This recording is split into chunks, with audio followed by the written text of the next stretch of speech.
Hai, Assalamualaikum semua. Tengah buat petang. Cerita Mami yang masak nak. Menu hari ni simple je. Ayam black pepper. Okay, mula-mula kita panaskan kuali. Kuali dah panas, kita masukkan minyak. Lepas masukkan minyak, kita tumis bawang putih, bawang merah, halia. Itu saja barang tumisan dia.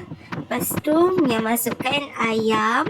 Ayam tu Mia dah perap dengan black pepper, sos tiram, kicap, garam, gula dengan serbuk perasa. Minyak bijan sikit. Okey, lepas tu kita grillkan ayam tu dengan minyak yang sedikit tadi. Biar ada garing di luar lah. Lepas tu Mia masukkan carrot.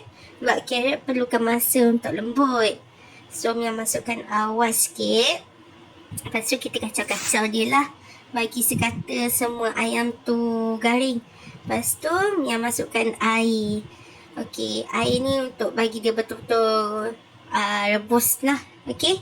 And then Mia masukkan garam, gula, sos tiram, black pepper, kicap pekat, kicap manis. Okey, nak bagi dia warna dia cantik lah. Lepas tu kita renehkan ayam tu sampai betul-betul empuk. Masak sampai dalam. And then Mia kacau-kacau. Lepas tu Mia masukkan capsicum dengan bawang holland. Godak-godak dengan air tepung jagung. Okey. Tepung jagung tu sebab ayam black pepper kena pekat-pekat kan. So Mia tambah 2 kali lah air jagung tu. Okey. Kacau-kacau. Lepas tu inilah kejadiannya. Oh, no.